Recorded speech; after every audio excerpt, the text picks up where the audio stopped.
They wiped us once, not with myth, not with metaphor.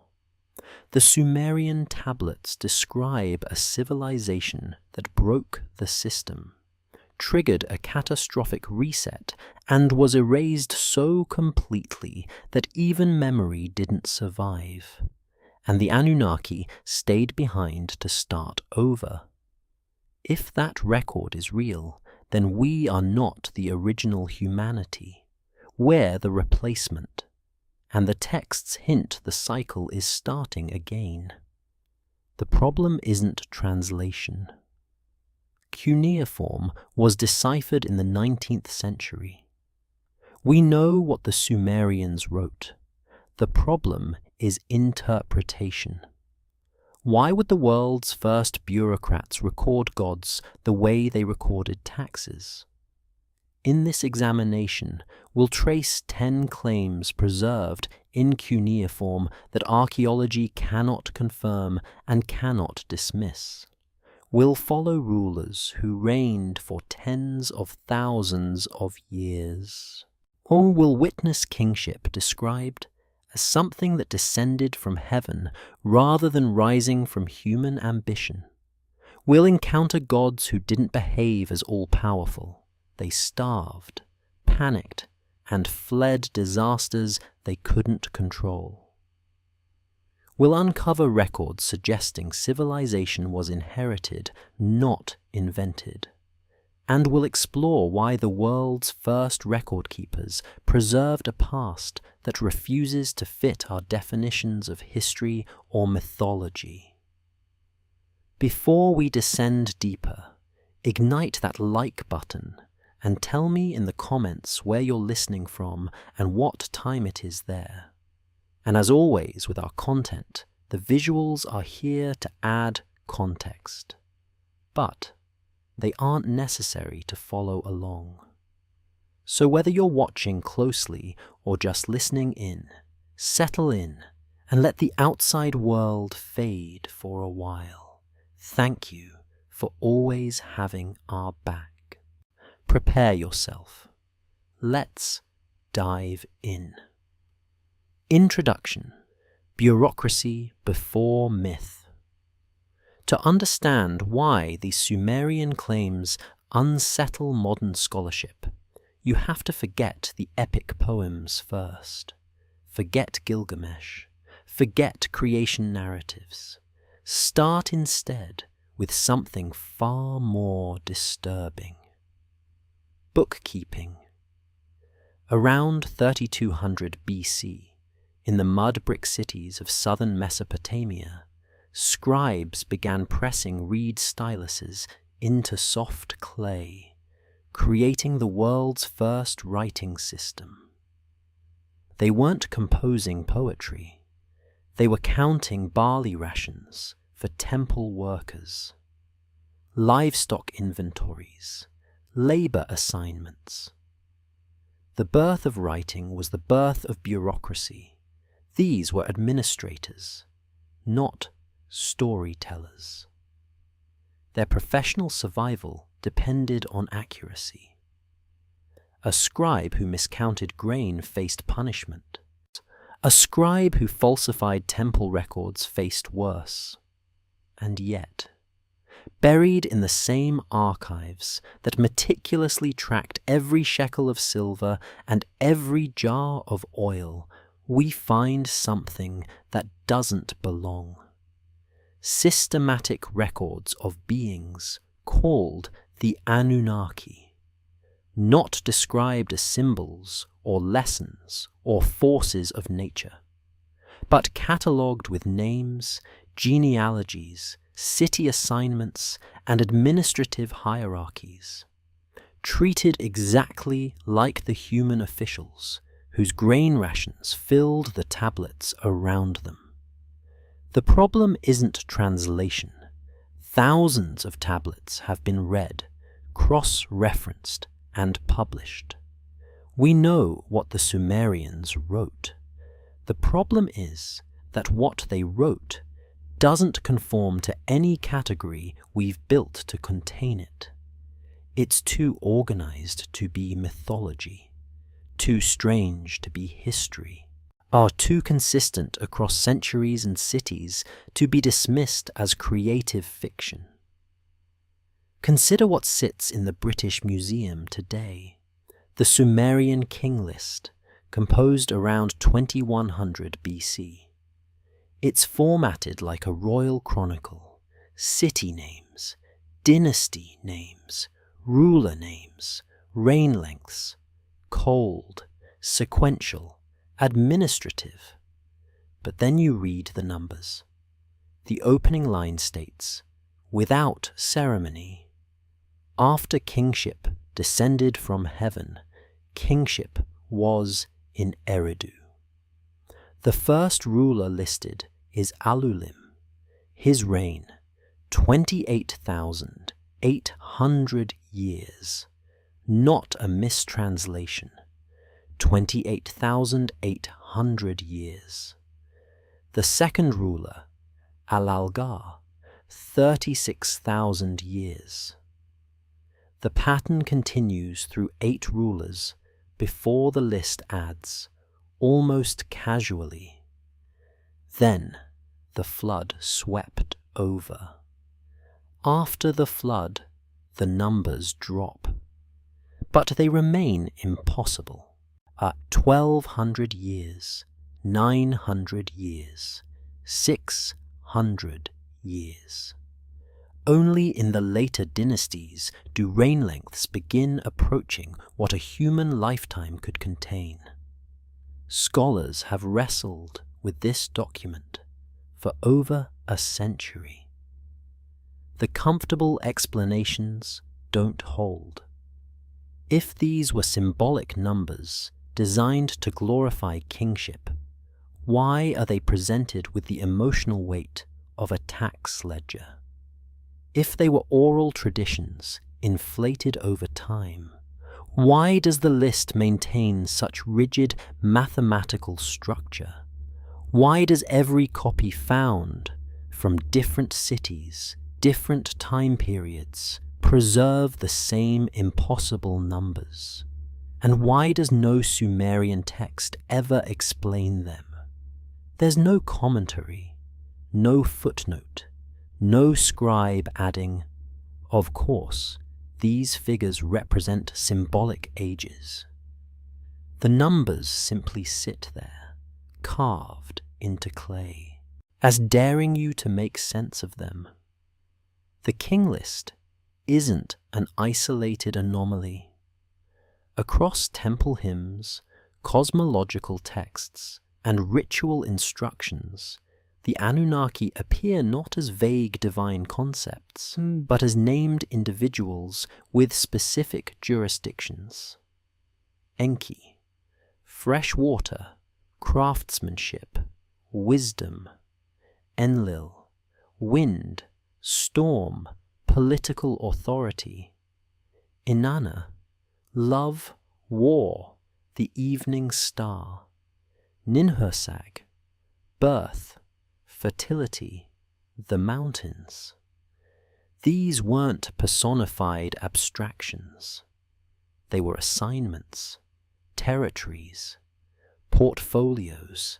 The texts describe them making decisions, holding assemblies, arguing over policy.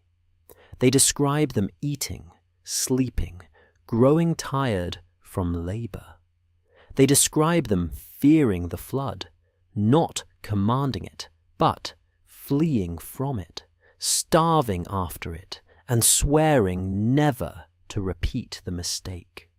So we're left staring at clay pressed into permanence 50 centuries ago, holding testimony that doesn't behave like any category we've created to contain ancient thought. The world's first record keepers recorded something, and whatever they recorded, we still haven't found the framework to read it properly. That's where this begins. The tablets describe a world that didn't begin with human rule.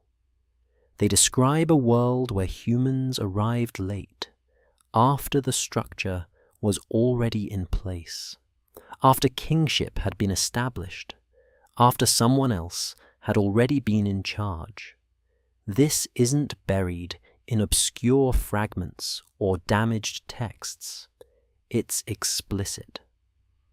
The Eridu Genesis, one of the oldest Sumerian creation accounts we possess, opens not with the formation of humanity, but with the division of the cosmos. The text describes how Anu, Enlil, or Enki, and Ninhursag parcelled out authority over heaven, earth, water, and land. Cities were founded, irrigation channels were dug, divine households were established. Then, almost as an afterthought, humans appear. They're not the culmination of creation. They're not made in divine image or given dominion over the earth. They're introduced as labor, created because the gods were exhausted from the work of maintaining civilization themselves. This isn't poetic metaphor, it's administrative logic. The archives from Uruk, Eridu, and Lagash, dating to the Uruk period around 3200 BC, confirm something crucial. Writing did not emerge to capture stories. It emerged to manage resources. Temple complexes required precise tracking. Rations had to be calculated. Livestock needed inventory.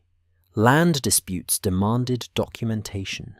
And scribes were trained in mathematics, not mythology.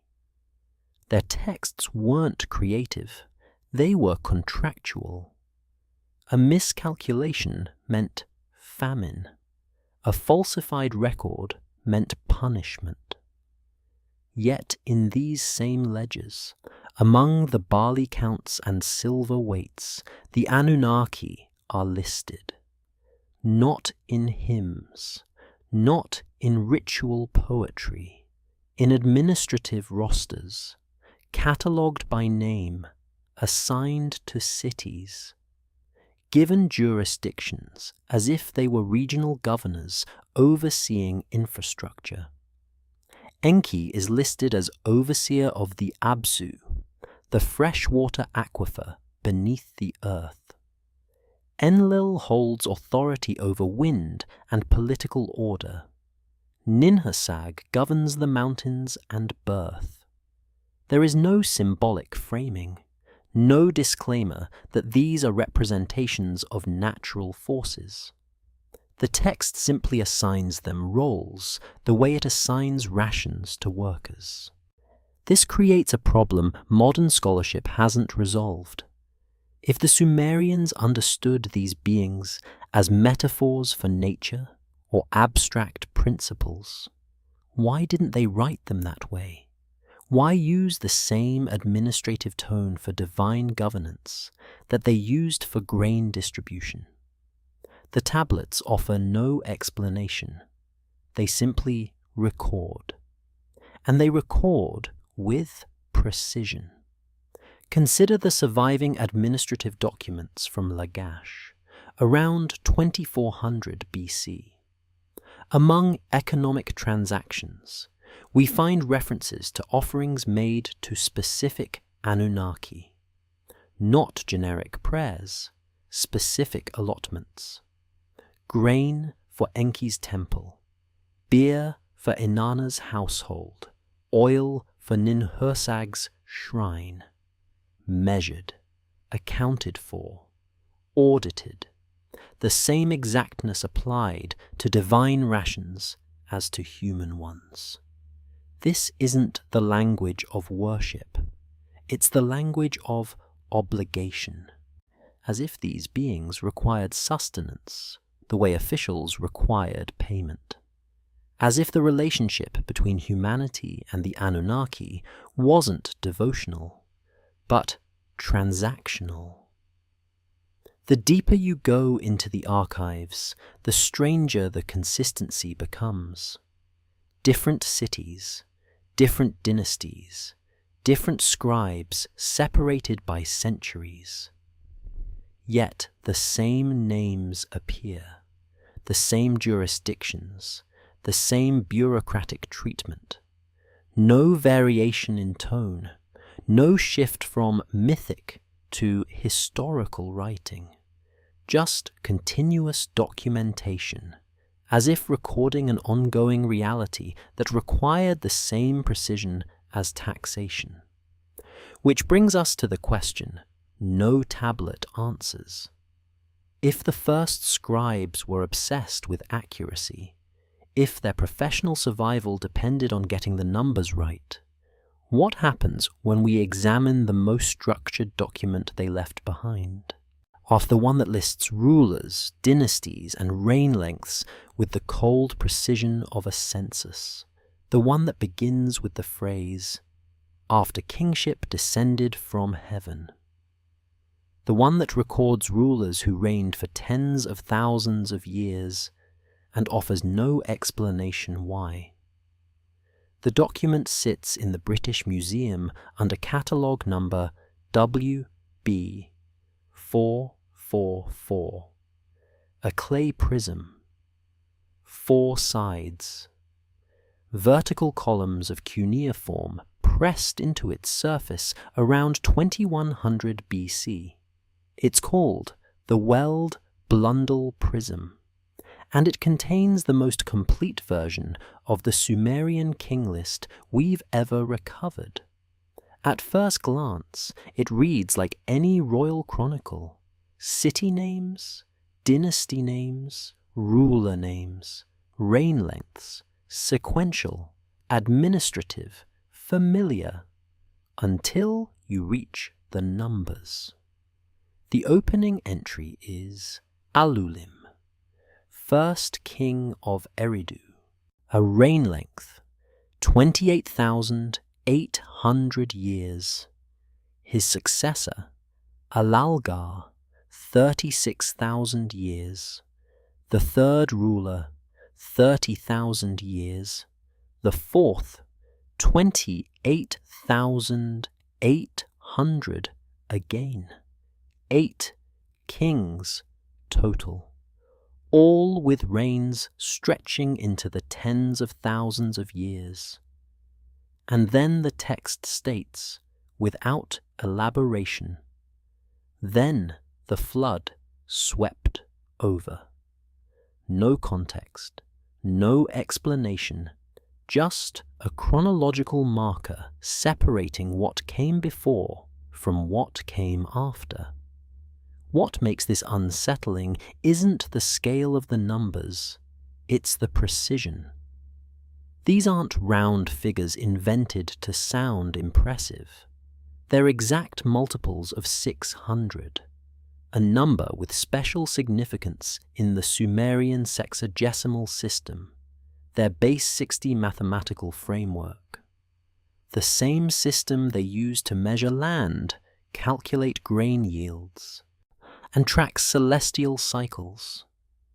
28,800 is exactly 48 times 600. 36,000 is exactly 60 times 600. These are calculated values, deliberate, structured. If the Sumerians were inflating reigns to glorify kingship, why use their most precise mathematical system to do it? Why not simply say, reigned a very long time, the way other cultures did? And why does every surviving copy of the king list, from different cities, copied across centuries, preserve these exact same impossible numbers? No scribe ever corrected them. No later editor rationalized them. No commentary was ever added to explain what these figures meant. The numbers just sit there, mathematically coherent, historically impossible. But here's what makes the king list even stranger. After the flood, the rain lengths drop, not to normal human lifespans, but they begin descending. The first post-flood dynasty records kings who reigned 1,200 years, then 900, then 600, then 400. Gradually, over the course of multiple dynasties, the numbers continue falling, until finally, around the third dynasty of Ur, the reigns become historically plausible. 15 years, 23 years, 11 years. And here's the remarkable part. Those later rulers can be verified through independent archaeological evidence. Sargon of Akkad, Ur-Nammu, Shulgi. These are real historical figures. We have inscriptions from their reigns. We can date their monuments. We know they existed. The king list transitions seamlessly from impossible chronology into verified history. No break in format, no shift in tone, and no moment where the text acknowledges, now we're moving from myth to reality. It simply continues. One list, one structure, as if recording a single unbroken lineage that happened to begin in a time we can no longer measure. The text treats kingship itself as something distinct from the men who held it. The opening phrase makes this explicit. After kingship descended from heaven, kingship was in Eridu. Not after the first king was born, not after humans learned to rule. Kingship descended, as if it were an object, a transferable authority that existed independently and was bestowed upon cities, then upon individuals. Later entries describe kingship being carried off from one city and brought to another during conflicts. Treated like a physical possession, a crown that could be seized, a mandate that could be relocated. So this implies something unsettling, that rulership wasn't invented by humans. It was inherited from something prior, which raises the question the king list never answers. If kingship descended from heaven before humans ruled in any capacity we'd recognize, if the earliest dynasties were governed by beings whose reigns stretched tens of thousands of years, who exactly was ruling before humanity took the throne? The Atrahasis epic, composed in Akkadian but drawing from earlier Sumerian sources, opens with a problem. Not the creation of the world, not the birth of gods. A labor dispute. The text describes a time when lesser gods, called the Igigi, were assigned to dig irrigation canals, dredge rivers, and maintain the infrastructure of the early cities. For 40 years, the text says, they worked. Then they revolted. Once they burned their tools, they surrounded the temple of Enlil, the chief administrator of earth. They demanded relief. The assembly of gods convened, not to punish the rebels, but to solve the operational problem they'd created. Enki, the god of wisdom and craftsmanship, proposed a solution: create a replacement workforce. The text is explicit. Humans were not fashioned in divine image. They were not given dominion or spiritual significance.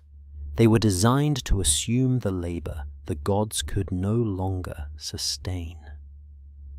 The Sumerian term used is lulu, worker, not companion, not reflection, not inheritor, worker. The narrative presents this as a pragmatic engineering solution, not a sacred act. Clay is mixed with the blood of a slain god to animate the first humans. Then they're deployed to the fields, the canals, the construction sites. Our civilization, in this account, already existed. Humans didn't invent agriculture, they inherited it. They didn't develop irrigation, they maintained systems already in place.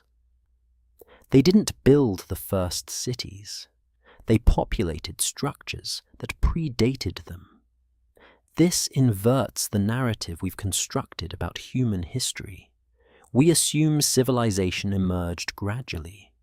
Hunter-gatherers settled. Agriculture developed over millennia. Social complexity arose from necessity. But the Sumerian texts describe it differently. They describe humans arriving late into a world already organized, already urban, already governed by a hierarchy that was exhausted from the work of maintaining it.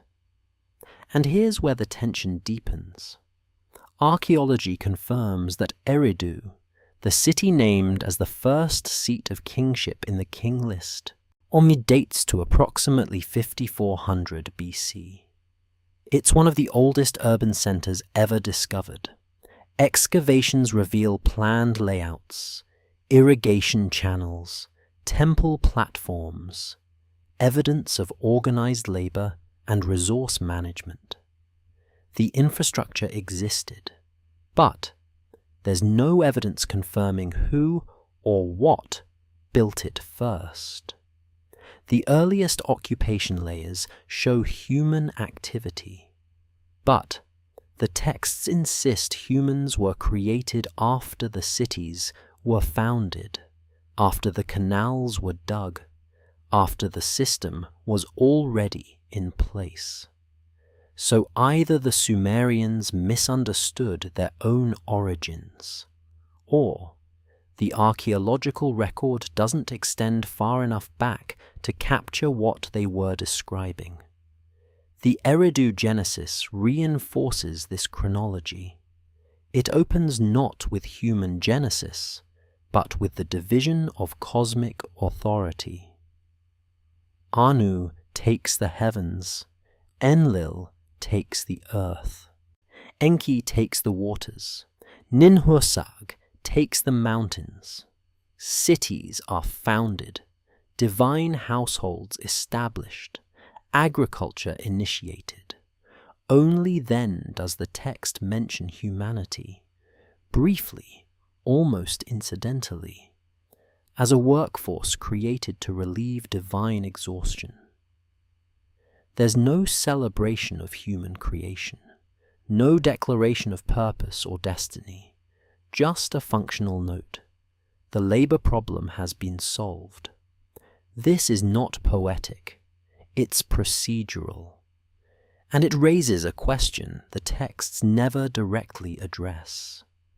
If the gods were already governing, already building, already managing the infrastructure of civilization, what changed?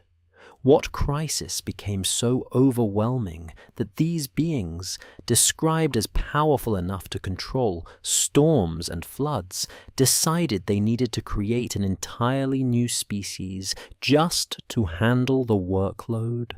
The Atrahasis epic hints at the answer.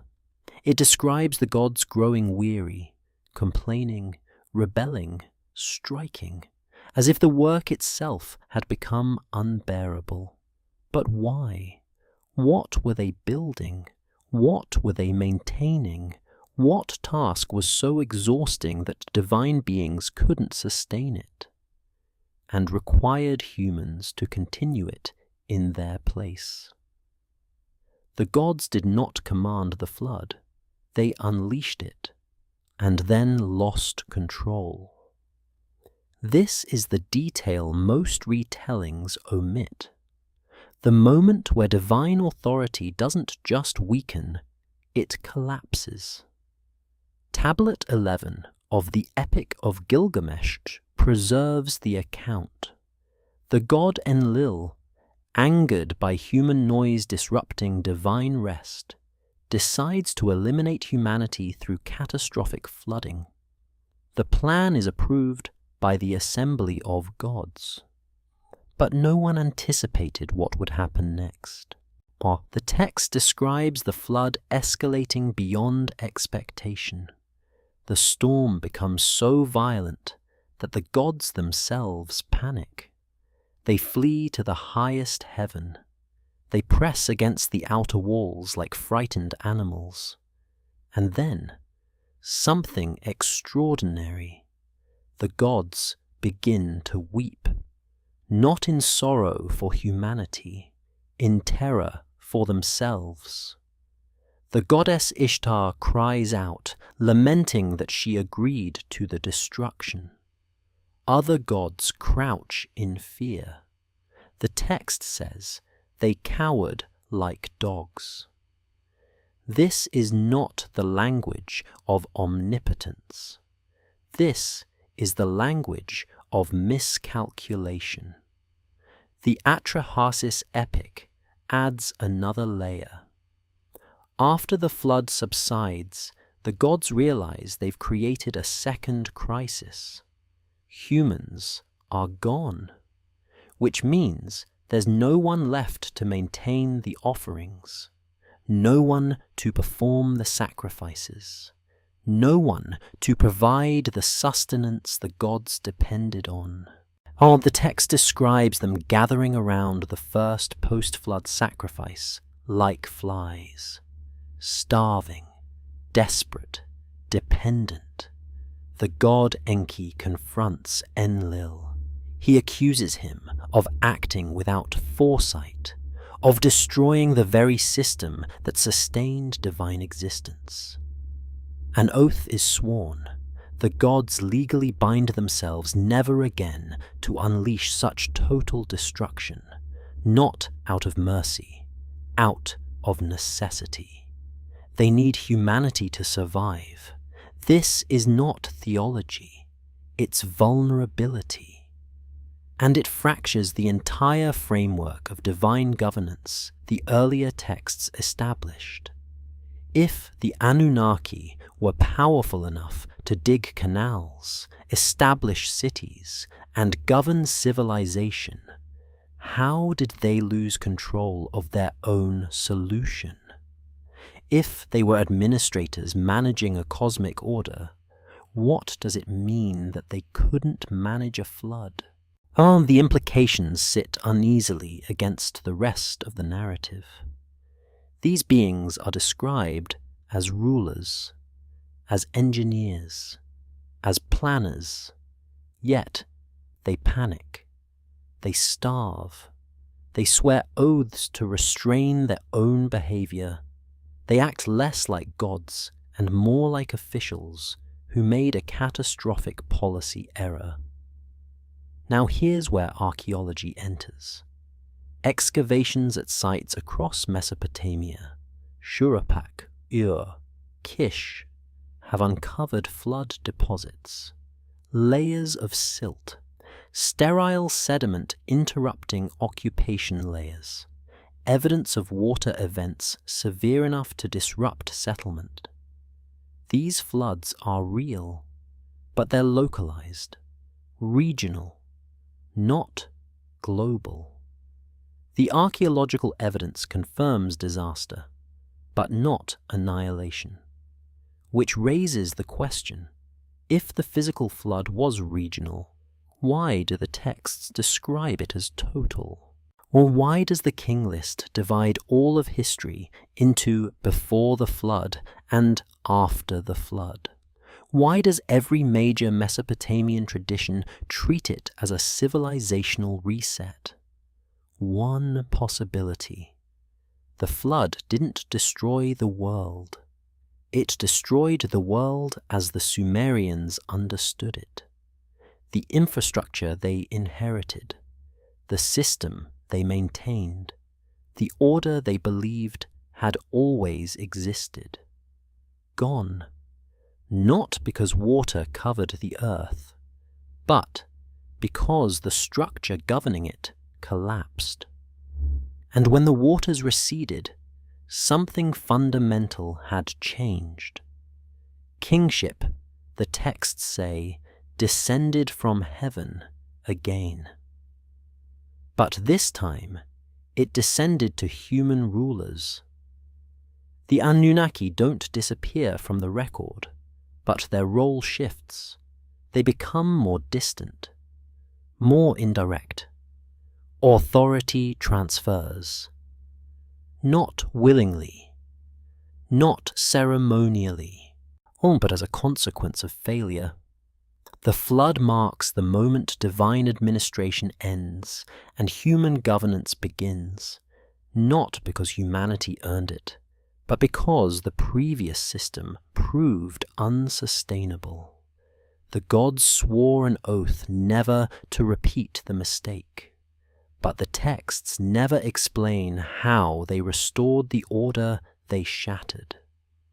If divine authority fractured during the flood, if the beings who once governed directly were forced to retreat, how was power reorganized afterward?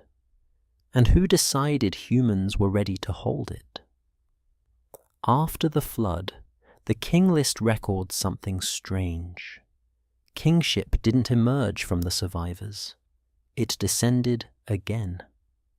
The text uses the same phrase as before. Kingship was brought down from heaven, as if it were cargo, a physical possession being relocated, not bestowed upon a worthy individual, not earned through conquest or wisdom, transferred. And this pattern repeats throughout the document. Kingship was carried off to Kish. Kingship was carried off to Uruk. Kingship was carried off to City after city, dynasty after dynasty, the same transactional language. Authority moves, it doesn't evolve, it doesn't originate, it relocates. This implies something unsettling about the nature of power in Sumerian thought. Kings were not creators of authority, they were holders of it. Temporary custodians of something that existed independently, something that could be granted, seized, or withdrawn. And if kingship could be transferred, like property, the question becomes, who controlled the transfer? The texts describe divine assemblies convening to decide which city would receive kingship next. Enlil and the other high gods deliberate. They vote. They issue decrees. Kingship is depicted as a mandate they possess and distribute at will. But here's where the theology fractures. In the myth of Anzu, a lesser god steals the tablet of destinies, a divine object that grants its holder the authority to issue decrees and control fate. With the tablet in his possession, Anzu temporarily strips Enlil of his power. The gods panic. They hold an emergency assembly. They search for a champion to retrieve the tablet and restore order. The entire divine hierarchy destabilizes, not because Enlil is killed or overthrown, but because a physical object has been removed. Authority, in this framework, isn't intrinsic to the gods. It's attached to something they possess. Remove the object, and the authority vanishes. This is not abstract theology. It's political mechanics. Power exists independently of the beings who wield it. And if it can be stolen, it can be transferred. If it can be transferred, it can be lost, which means the Anunnaki themselves were operating within a system they didn't fully control. They held authority. They didn't generate it. And that authority could be, and eventually was, passed to humans. But if kingship was transferable, what else was? The texts begin hinting at something broader, not just political power, but the structure of civilization itself. Sumerian hymns and temple records reference something called the me, divine decrees that govern specific aspects of existence: craftsmanship, agriculture, warfare, metalwork, sexuality, writing, law. These weren't concepts that emerged organically. They were possessions. The gods held them. And in some narratives, they could be acquired, stolen, or gifted. In one account, the goddess Inanna travels to Eridu and gets the god Enki intoxicated. While he's impaired, she convinces him to give her the me-governing civilization. She loads them onto her boat and transports them to her city, Uruk. Enki sobers up, realizes what he's done, sends servants to retrieve them. Too late. Inanna has already docked. The Emi are now in Uruk, and with them the city's power and influence rise. This is not mythology about abstract ideas. This is mythology about knowledge transfer. Civilization in these accounts isn't invented gradually by humans through trial and error. It's inherited, delivered, transferred from one holder to another.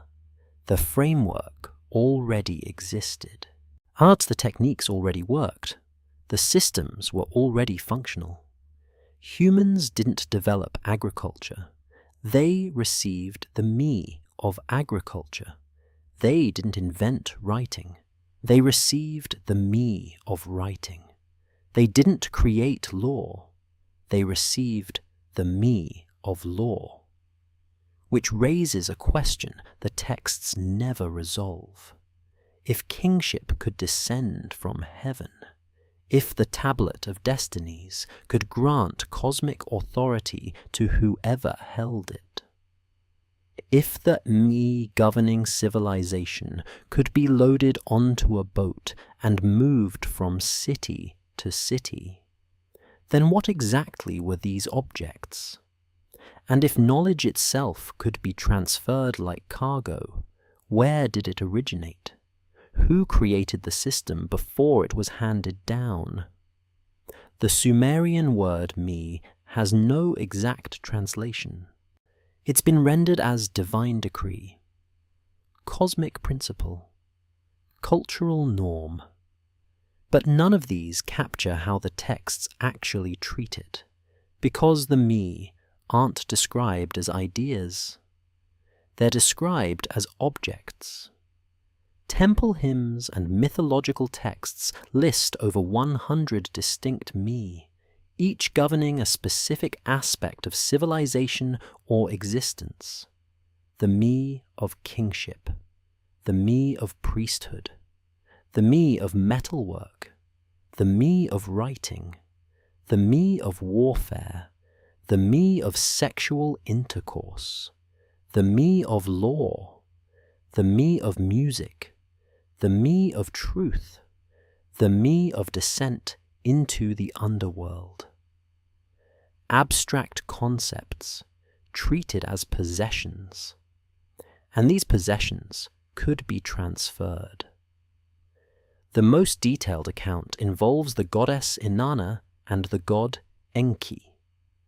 Inanna travels to Eridu the city where Enki holds the me of civilization. She's welcomed to a feast. Enki, in a generous mood and perhaps impaired by beer, begins gifting her the me. One by one, she accepts them, loads them onto her boat. The text is specific about what she takes. The me of lordship, the me of godship, the noble crown, the throne of kingship, the art of lovemaking, the craft of woodworking, the art of metalworking, the scribe's craft, the craft of leather working, the craft of building, wisdom, truth-telling, the descent into the underworld, the ascent from the underworld. Over 60 me in total. Enki sobers, realizes what he's given away. He sends his vizier to intercept Inanna's boat and retrieve the me. But Inanna refuses. She's already reached Uruk. The me are unloaded. The transfer is complete. And with them, Uruk's status as a center of power is secured. What makes this narrative so strange is the language. The me are handled like pugo. They're loaded, transported, delivered, not learned, not discovered, not developed, transferred. This isn't how we think about knowledge or culture. We assume techniques evolve. That metallurgy develops through experimentation, that writing emerges gradually from pictograms to complex scripts, that legal systems form over generations of trial and error. But the Sumerian texts describe civilization as something that already existed, fully formed, and was simply passed from one holder to another, not invented by humanity, inherited by it. And here's the tension. Archaeology tells a different story. The material record shows gradual development, pottery techniques improving over centuries, metalworking advancing from copper to bronze, writing evolving from simple tokens to complex cuneiform. Innovation is visible in the layers, but the texts insist otherwise. They describe knowledge as pre-existing, as something held, then given. So either the Sumerians misunderstood how their own civilization developed, or they were describing something the archaeological record doesn't capture, a transfer of knowledge that left no material trace, a system that existed before humans refined it. The me narratives don't stand alone. They're consistent with everything else the texts claim. That kingship descended rather than emerged, that humans were created to maintain infrastructure, not build it, that the gods governed before humanity ruled. All of it points to the same framework: civilization as inheritance, not invention. But if this framework is accurate, if the me truly represent a transfer of knowledge from divine holders to human recipients, then the next question becomes unavoidable. Where are the gods now? The early texts describe them as present, active, governing, making decisions. But as the historical timeline progresses, their presence becomes indirect, distant. Temples continue operating, rituals are maintained, offerings are made. But the gods themselves, especially the Anunnaki, gradually recede from direct involvement. They don't die in the texts. There are no grand death narratives like in Greek or Norse mythology. They simply withdraw. And the question the texts never answer is, why? If they held the me of civilization, if they governed the earliest cities, if they established the infrastructure humans inherited, why did they leave? Was the transfer of kingship and knowledge intentional, a planned succession? Or was it an emergency measure after the flood fractured their authority? Did they withdraw because humans were ready? Or because the gods were no longer able to stay? The Sumerian gods don't die, they leave. This is one of the most overlooked distinctions in ancient Near Eastern theology, and one of the most unsettling. In Greek mythology, gods can be wounded, overthrown, even killed. Cronus devours his children. Zeus battles the Titans. Divine succession is violent. In Egyptian mythology, Osiris is murdered and dismembered. Set kills and scatters. Even gods face mortality. But in Sumerian texts, the major Anunnaki never die. They withdraw. The Lamentations, a genre of Sumerian literature composed after cities were destroyed, provide the clearest evidence. These texts describe gods abandoning their temples before catastrophe strikes, not fleeing in panic like during the flood, not defeated in battle, simply departing. The lamentation over the destruction of Ur, written after the city fell to Elamite invaders around 24th century BC, describes the moon god Nana leaving his temple. The divine Nana has abandoned his sheepfold. The shepherd has abandoned his sheepfold. The goddess Ningal pleads with him to stay. She weeps. She argues. But Nana ascends. The temple remains standing. The priesthood continues. The rituals are performed. But divine presence is gone. The text doesn't describe death. It describes withdrawal. And this pattern repeats across other lamentations. Gods departing before destruction. Temples emptied of divine occupants, but still maintained by humans. Presence becomes distance. What's strange is that worship doesn't stop. The priests continue offering sacrifices. Hymns are still sung. Festivals still observed. But the gods are no longer described as present.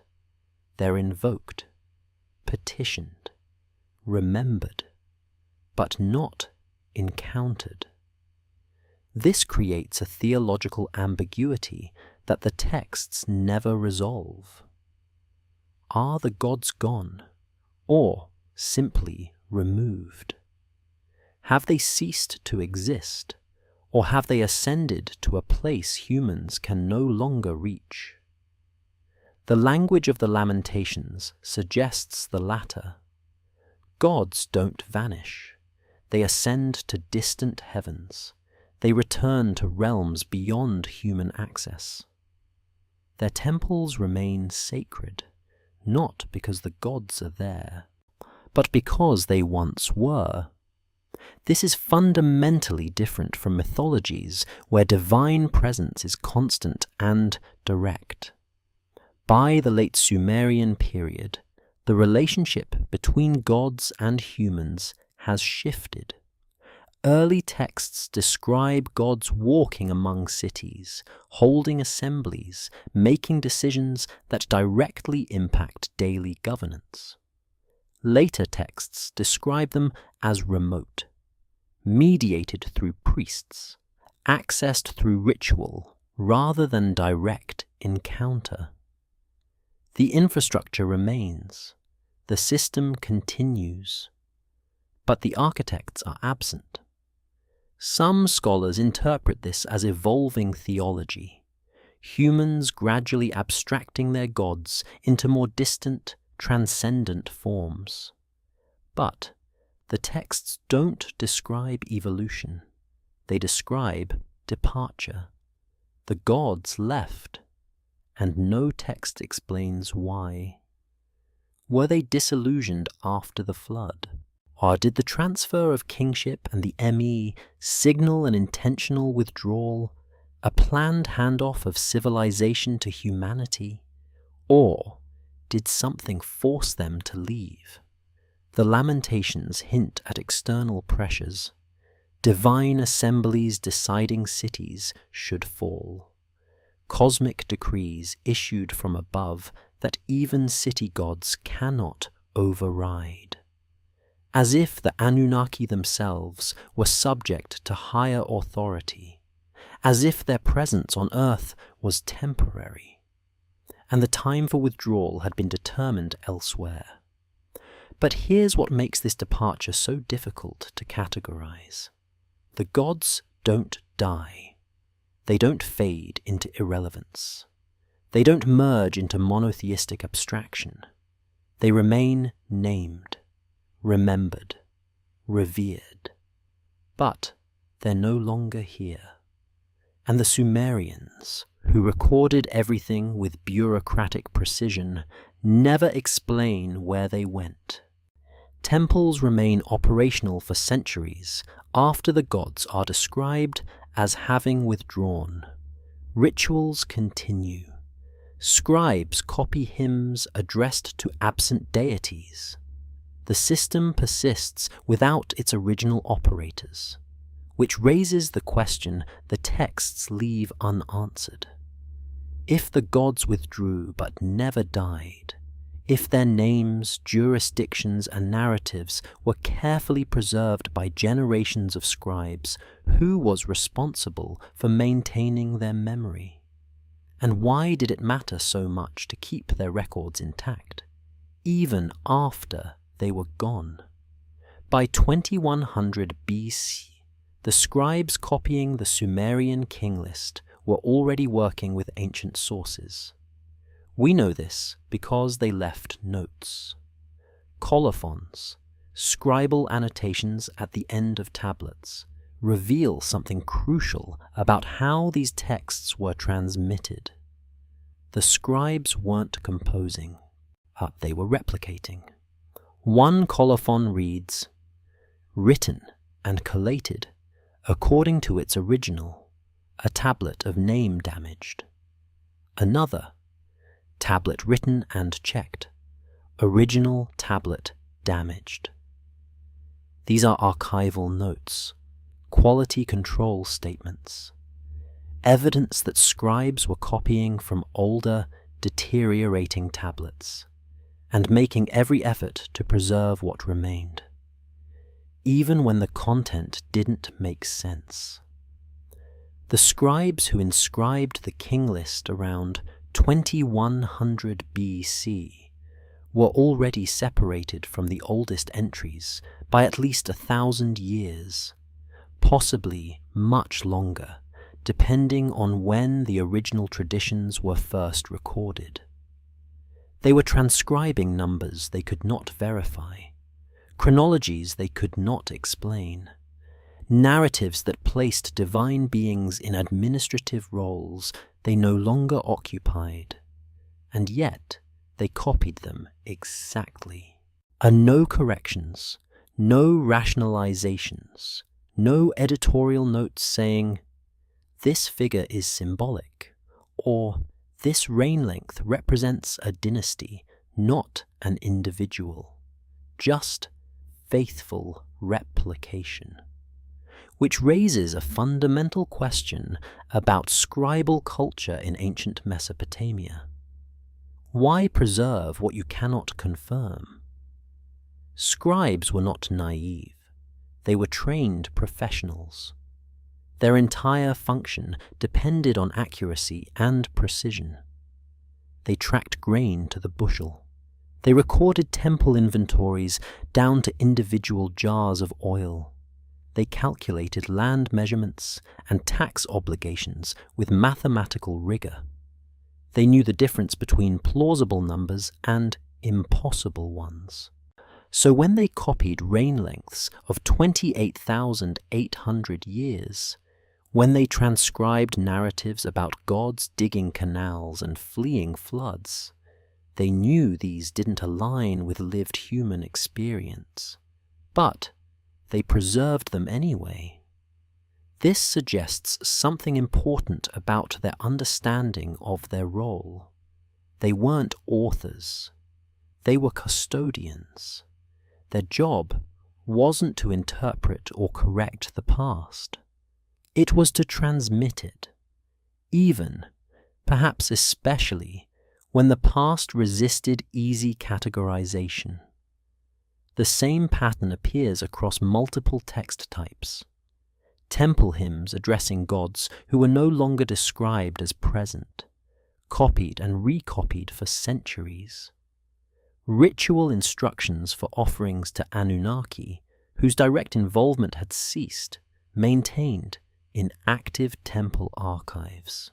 And narratives about the me being transferred from Eridu to Uruk, preserved long after both cities had declined in political importance.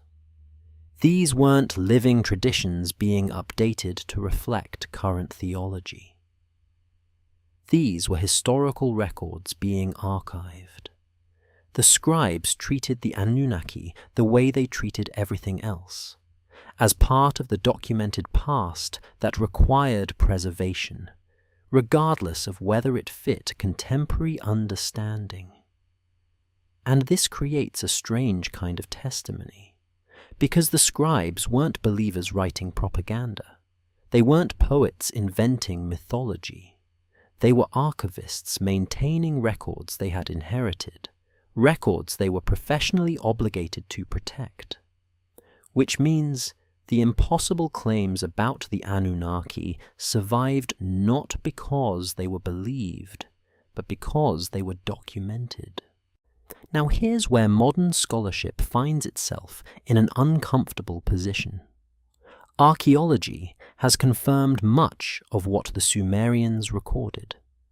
Eridu exists. Excavations date its earliest occupation to around 5400 BC, making it one of the oldest cities in Mesopotamia. Uruk exists.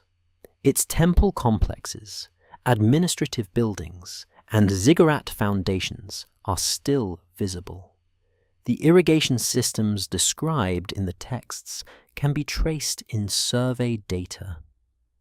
Early canal networks, water management infrastructure, evidence of organized agricultural planning. Writing emerged exactly where and when the Sumerians said it did, in southern Mesopotamia around 3200 BC.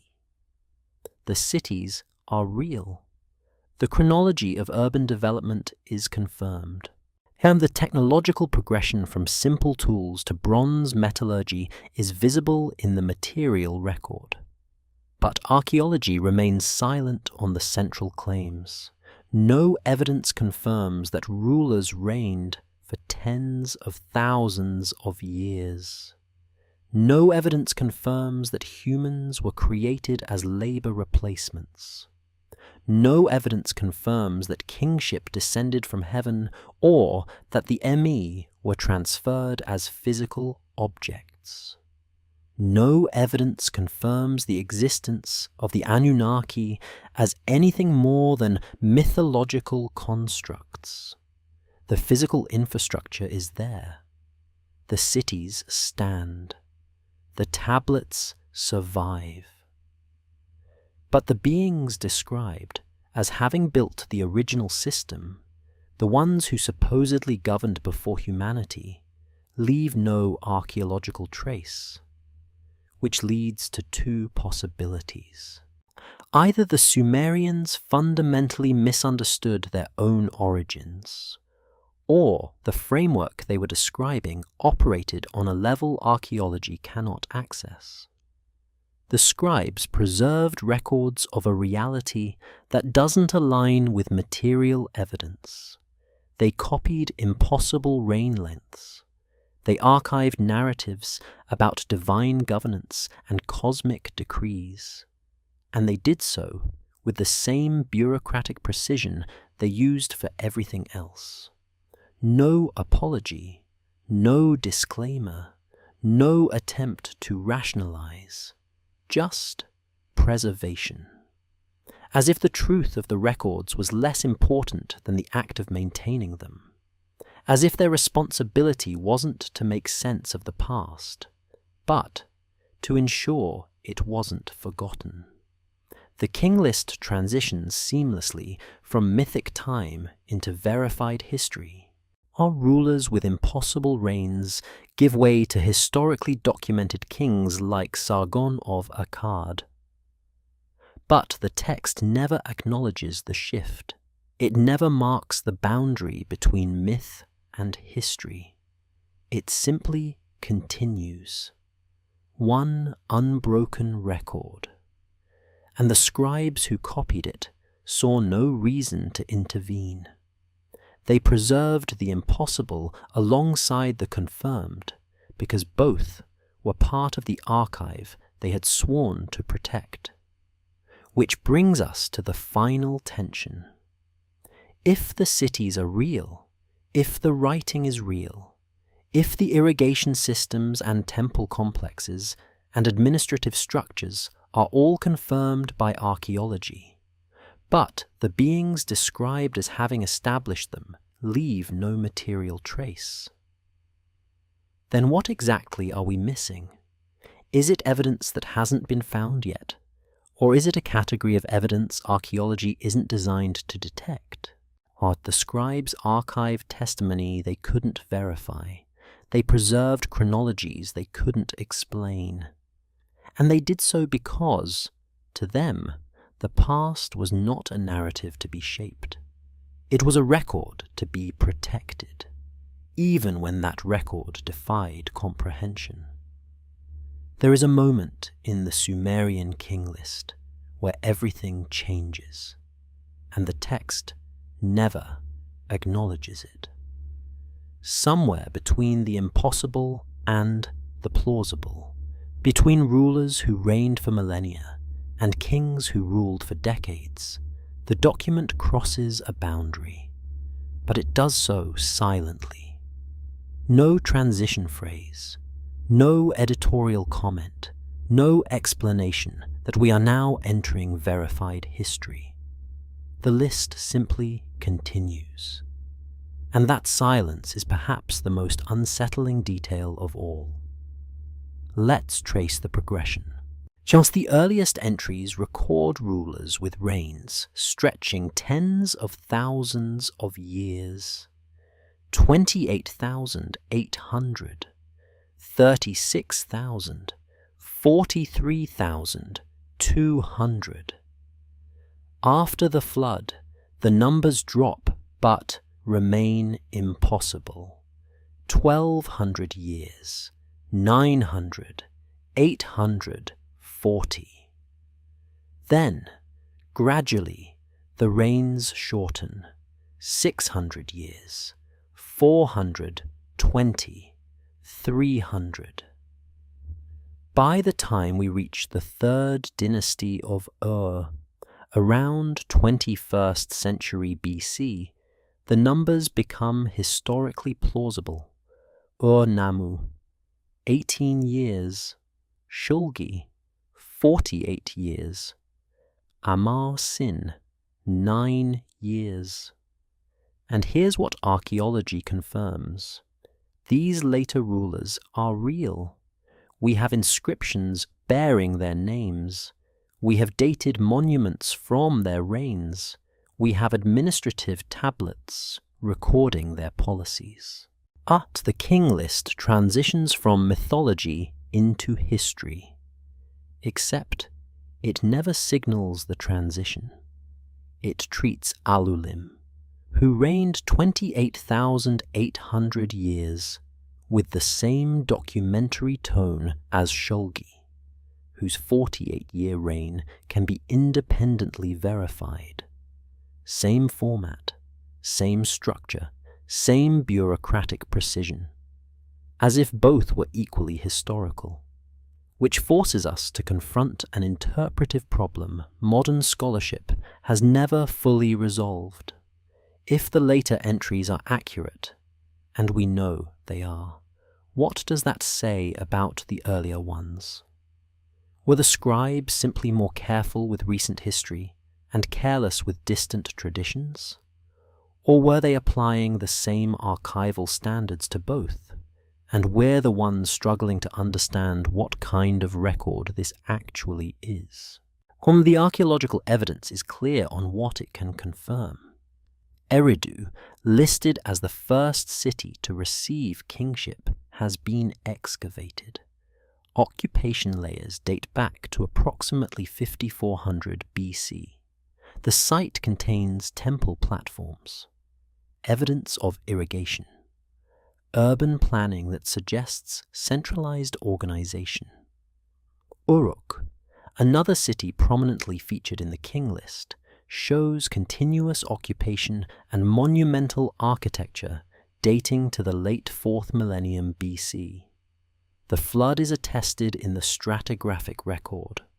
Multiple Mesopotamian sites, Shuruppak, Ur, Kish, contain flood deposits. Layers of sterile silt interrupting occupation sequences. These floods were real, destructive, significant enough to reset settlement patterns. Writing emerged in southern Mesopotamia around 3200 BC. And exactly where the Sumerians said it originated. The urban timeline aligns, the technological progression matches, the geographical centers are confirmed, but archaeology confirms none of the extraordinary claims. No evidence supports rulers reigning for tens of thousands of years. No evidence confirms that cities were built before humans arrived. No evidence validates the creation of humanity as a labor replacement. No evidence suggests kingship descended from heaven, or that the ME were transferred as physical objects. No material trace links the Anunnaki to the governance structures described in the texts. The cities exist. The tablets survive. The chronology of urban development is documented. But the framework the Sumerians used to explain their origins, beings who governed before humans, or knowledge transferred rather than invented, authority descended from above, leaves no archaeological footprint, which creates a paradox. The Sumerians recorded their history with the same precision they used for everything else. They didn't distinguish between administrative records and cosmological accounts. They catalogued divine beings with the same tone as grain shipments. Yet, the beings they catalogued cannot be confirmed. So either the Sumerians were systematically wrong about their own past, or the past they were describing operates in a framework archaeology is not equipped to measure. Consider what we actually possess. We have names. Anu, Enlil, Enki, Ninhursag, Inanna, consistent across centuries and cities. We have jurisdictions, fresh water, wind, earth, mountains, love, and war. assigned like administrative portfolios. We have genealogies, divine family structures recorded with the same detail as royal lineages. We have cities, Eridu, Uruk, Nippur, all real, all excavated, all matching the descriptions in the texts. We have chronologies, the king list preserved across multiple copies, the same impossible numbers repeated exactly. We have mathematics, sexagesimal precision applied to reign lengths, calculated, not random.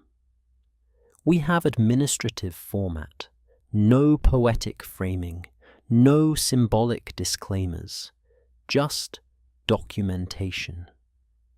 What we lack is interpretive certainty.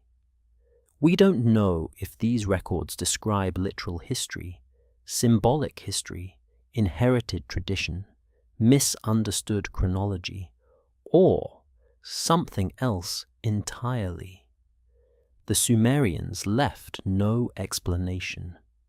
They simply recorded. And what they recorded sits uncomfortably between categories we've built to contain ancient thought, too structured to be dismissed as mythology, too strange to be accepted as history, too consistent to be explained as scribal error or creative embellishment.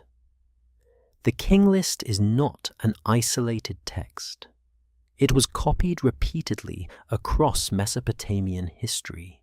Different cities, different periods, different scribes, all preserving the same sequence, the same impossible numbers, the same transition into verified history, which suggests this wasn't folklore.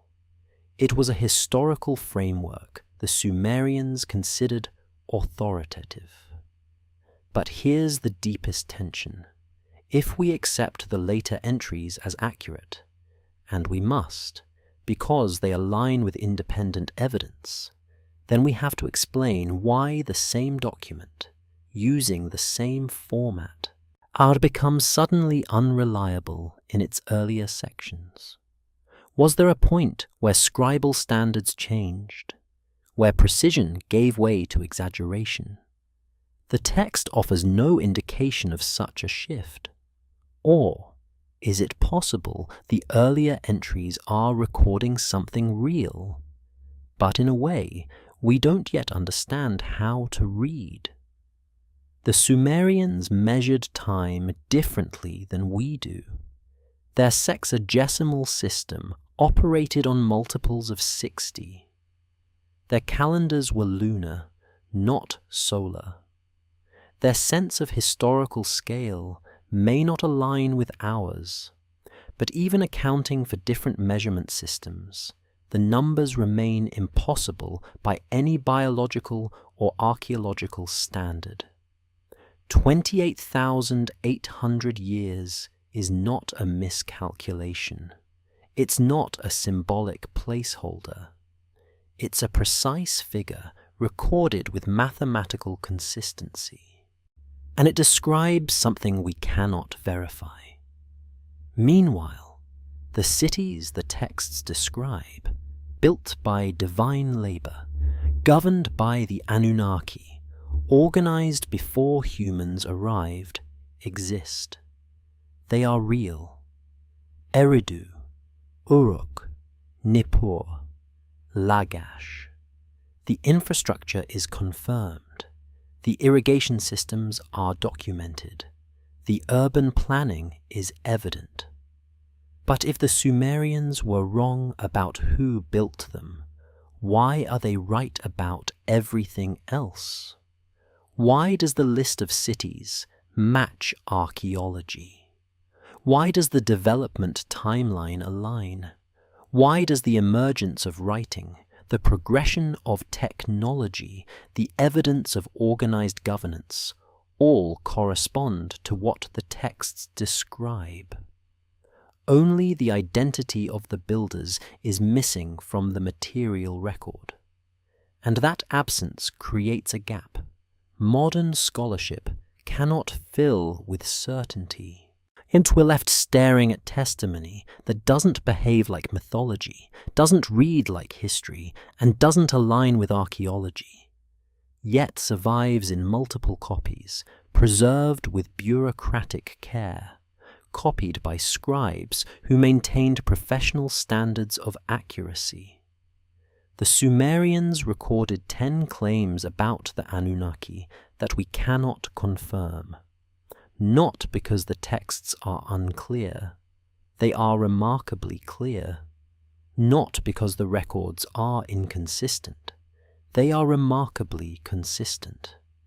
But because they describe a reality that doesn't leave the kind of evidence archaeology is designed to find. Names without bodies. Governance without remains. Authority without artifacts. A past documented with precision, but resistant to material verification. So we return to the question the king list poses, but never answers.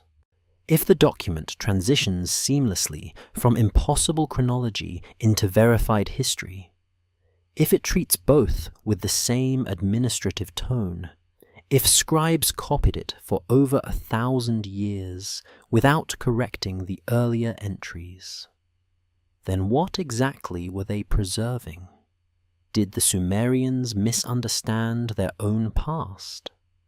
Did generations of trained professionals, scribes whose survival depended on accuracy, fail to recognize that the earliest entries were symbolic rather than historical?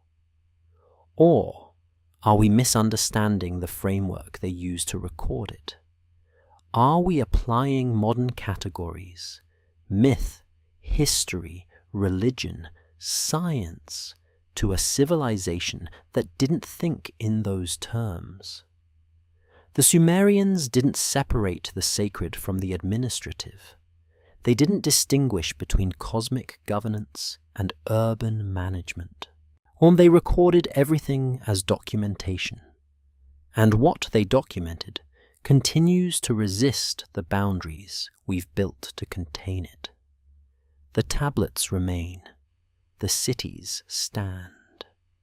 The chronologies persist, and the beings described as having established them, beings catalogued with the same precision as grain shipments, remain unconfirmed. Not disproven, unconfirmed, which leaves us with testimony we cannot dismiss and cannot verify. A past preserved in clay, pressed into permanence 50 centuries ago, still waiting for a framework that can read it properly,